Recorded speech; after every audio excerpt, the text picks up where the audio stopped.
सभी को मैं Ravneet Gautam classes of physics में आप सभी का स्वागत करता हूं। तो जैसा कि आप सभी जानते हैं, फिजिक्स हिंदी मीडियम के लिए 12th क्लास के लिए हमने स्टार्ट की है, जिसमें आपका एक लेक्चर मैंने लिया था और बुक सेकंड स्टार्ट की थी, जिसका 9th चैप्टर है। आपका 8 चैप्टर आपकी फर्स्ट बुक में है NCERT की, तो 9th चैप्टर से स्टार्ट किया था, जिस चैप्टर का नाम है किरण प्रकाशिकी तथा प्रकाशिक यंत्र या प्रकाशीय यंत्र कह सकते हो।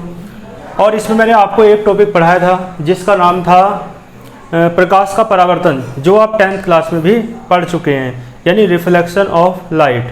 तो प्रकाश का परावर्तन आपने बहुत अच्छे से पढ़ लिया होगा, नोट्स बना लिए होंगे, ठीक है।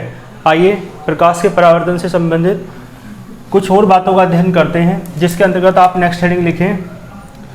आपको पता है प्रकाश के परावर्तन के बाद आप परावर्तन के नियमों का अध्ययन करते हैं, तो हेडिंग क्या हो जाएगी? परावर्तन के नियम, ठीक है। हेडिंग क्या हो जाएगी आपकी? परावर्तन के नियम, यानी इन्हें आप क्या कहेंगे? लाज होते हैं नियम। और किसके लाज? रिफ्लेक्शन के लाज। रिफ्लेक्शन यानी परावर्तन। रिफ्लेक्शन बोलते हैं, आपको पता होगा, एक तो परावर्तन होता है और एक होता है अपवर्तन। तो पहले परावर्तन पढ़ रहे हैं हम, तो परावर्तन को क्या कहते हैं? रिफ्लेक्शन। लॉज ऑफ रिफ्लेक्शन आपको याद होना चाहिए, 10th क्लास में आप पढ़ चुके हैं। रिफ्लेक्शन के परावर्तन के कितने नियम होते हैं आपको पता है? परावर्तन के 2 नियम होते हैं, ठीक है। आओ पहले चित्र एक बार दोबारा समझ लेते हैं। परावर्तन मैंने कल बताया था, एक चमकदार तल होता है, इस तल के द्वारा ही परावर्तन होता है प्रकाश की किरण का, ठीक है। और इस तल को बाद में मैंने बताया था, इसे क्या नाम दिया गया? परावर्तक तल, क्योंकि जिस तल के द्वारा परावर्तन होता है उसे आप परावर्तक तल कहते हैं। और इस पर एक अभिलंब खींचना था इस तरीके से, ठीक है। और आप एक बार बताएं, जो प्रकाश की किरण आकर गिरती है उसे क्या कहते हैं? एक प्रकाश की किरण आकर गिरती है ना, तो इस किरण को क्या कहते हैं? आपतित किरण। इसका नाम क्या है? आपतित किरण। कल मैंने बताया था अच्छे से, यानी आपतन का अर्थ होता है गिरना, तो जो आकर गिरती है किरण उसे आपतित किरण कहते हैं, ठीक है। और टकरा के वापस चली जाएगी उसी माध्यम में जिस माध्यम से आई है। क्लियर है? तो ध्यान देना, जो किरण आके गिरती है उसे आपतित किरण कहते हैं, और जो टकरा के वापस जाती है, यानी उस किरण का क्या हो गया? परावर्तन हो गया, तो उस किरण को कहते हैं परावर्तित किरण, ठीक है। जो किरण टकरा कर वापस जाती है उसे क्या कहते हैं? परावर्तित किरण। कोई दिक्कत नहीं होगी। और इस तल को क्या कहते हैं? परावर्तक तल। तो ये सब बातें मैं आपको कल के लेक्चर में बता चुका हूँ। परावर्तक तल, ठीक है, या परावर्तक पृष्ठ भी कह सकते हैं आप। और मैंने फिर बताया था, एक होता है आपतन कोण, जिसे आप स्मॉल आई से प्रदर्शित करते हैं, यानी आपतित किरण अभिलंब के साथ, ये क्या है? अभिलंब। आपतित किरण अभिलंब के साथ जो कोण बनाती है उस कोण को आप आपतन कोण कहते हैं, इसे आई से प्रदर्शित करते हैं।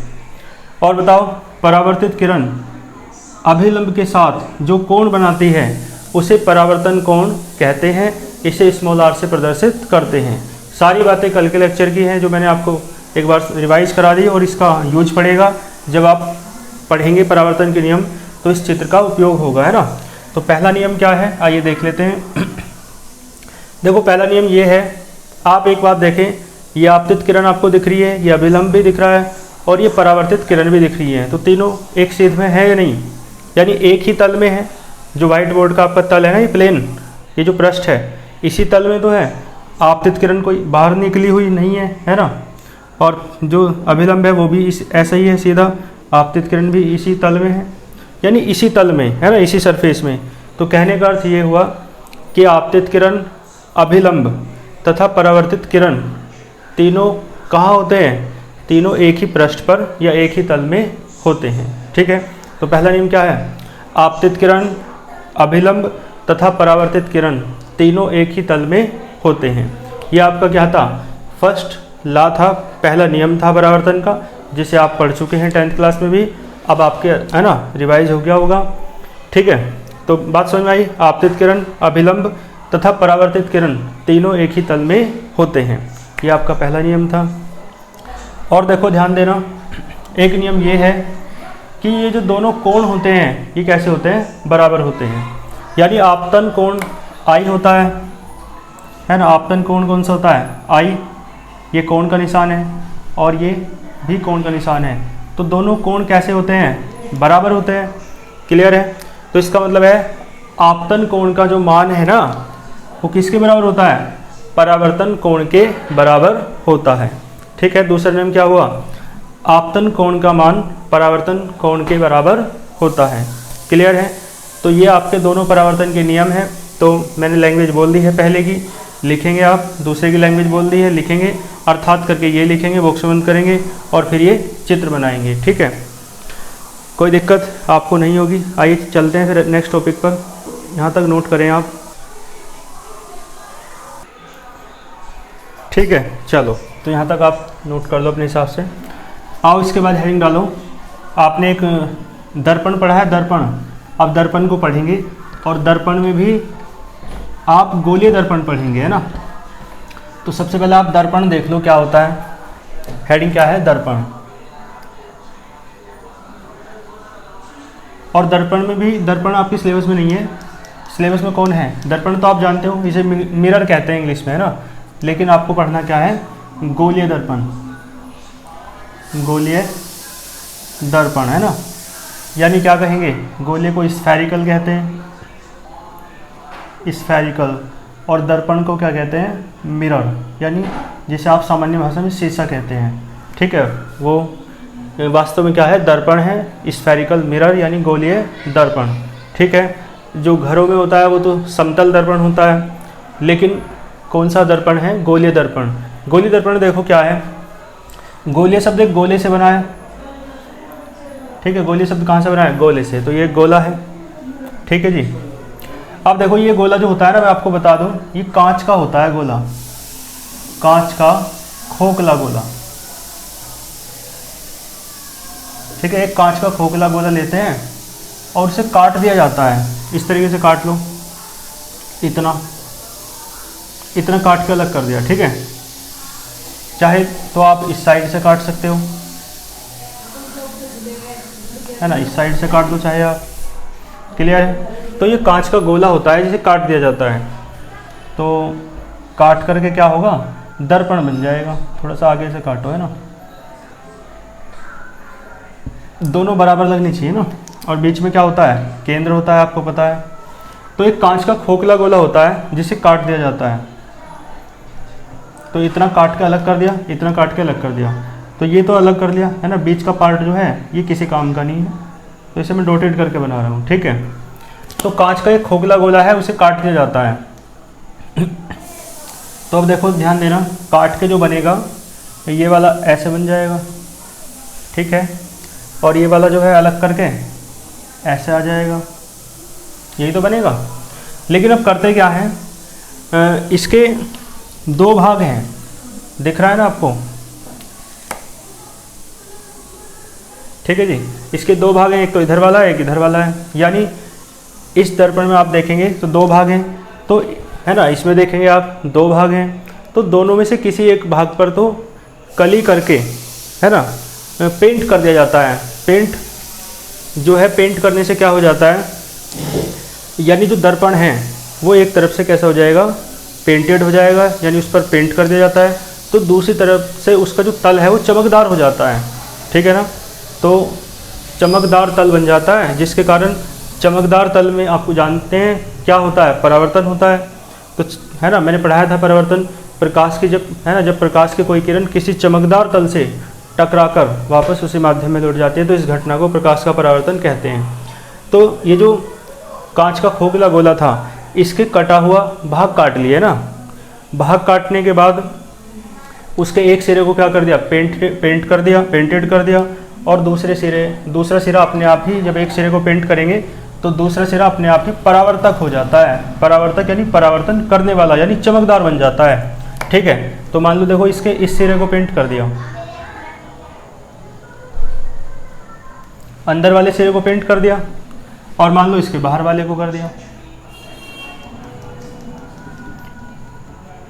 ठीक है, देखो मैं आपको बता दूं, ये तो है अंदर आंतरिक पृष्ठ, अंदर वाला पृष्ठ है ना, जिसे आप आंतरिक पृष्ठ कह सकते हो।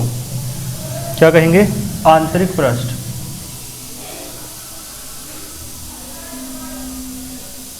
ठीक है जी। और ये बाह्य पृष्ठ है, क्लियर है? ये क्या है? आंतरिक पृष्ठ है।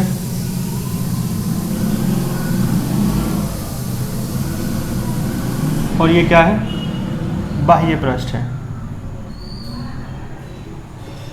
क्लियर है? बाह्य यानी बाहर का। और ये वाला कौन सा है? बाह्य पृष्ठ है। बात समझ में आ रही है? चलो अब आप मुझे को बताओ तो गोलीय दर्पण जो बने हैं ना, ये भी गोलीय दर्पण है ना, काट के बनाया है, ये भी गोलीय दर्पण है। ठीक है, तो कहने का मतलब गोलीय दर्पण की जो परिभाषा है ना, ये बाद में बताऊंगा। इसके गोलीय दर्पण के भी दो प्रकार बने हैं। एक बार तो जब आप बाहर की तरफ पेंट कर रहे हो तब बना है, एक बार जब आप अंदर की तरफ पेंट कर रहे हैं तब बना है, वो बात की बात है। पहले आप गोलीय दर्पण समझो। तो ये दोनों ही क्या हैं? गोलीय दर्पण हैं। और गोलीय दर्पण बने कैसे हैं?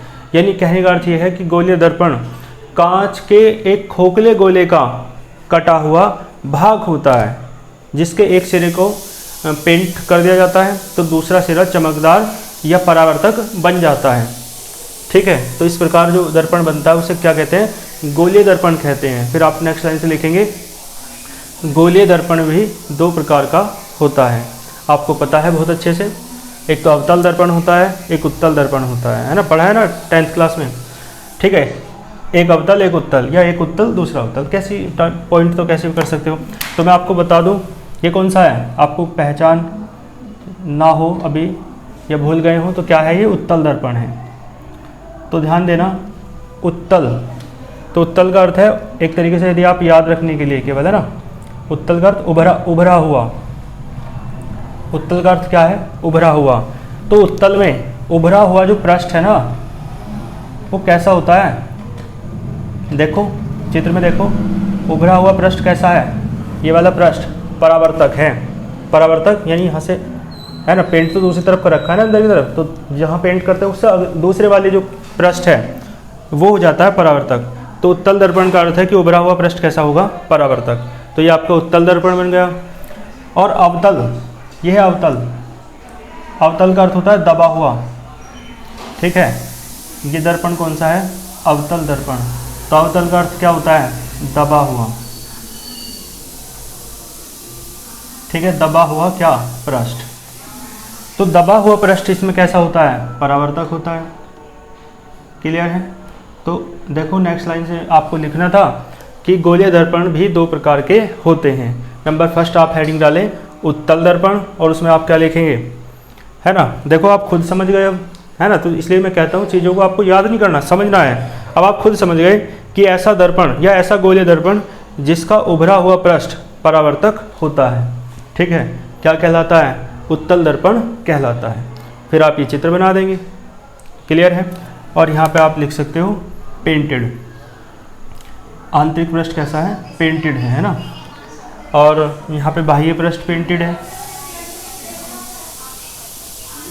ना, पुताई किया हुआ, कली किया हुआ, है ना, इस तरीके से हिंदी में लिख सकते हो। क्लियर है? उत्तल दर्पण समझ में आया? और देखो यहाँ पे नेक्स्ट सेकंड हेडिंग क्या है? अवतल दर्पण। तो इसमें आप लिख सकते हो ऐसा वह गोलीय दर्पण जिसका दबा हुआ पृष्ठ, देखो दबा हुआ अंदर वाला पृष्ठ है ना, दबा हुआ पृष्ठ कह सकते हो या आंतरिक पृष्ठ कह सकते हो। तो जिसका दबा हुआ पृष्ठ परावर्तक होता है, क्या कहलाता है? कोमल लिखो, अवतल दर्पण कहलाता है। बात क्लियर है? चलो तो बताओ यहाँ तक कोई दिक्कत हो तो। गोलीय दर्पण मैंने आपको पढ़ा दिया है, ठीक है। तो फिलहाल शुरुआत में कम करेंगे, जब आपकी संख्या बढ़ेगी और जब आप सीरियसली पढ़ना शुरू करेंगे तब वीडियो की लेंथ बढ़ाएंगे। तो यहाँ तक समझ आ रहा है? तो गोलीय दर्पण आपको मैंने लिखवा भी दिया है बोल के और समझा भी दिया है। तो आज की क्लास में मैंने आपको गोलीय दर्पण पढ़ाया, प्रकाश के परावर्तन के नियम पढ़ाए। यहाँ तक आप बहुत अच्छे से नोट्स बना करके और बहुत अच्छे से पढ़ते चलें, ठीक है। मिलते हैं नेक्स्ट वीडियो में। All the very best.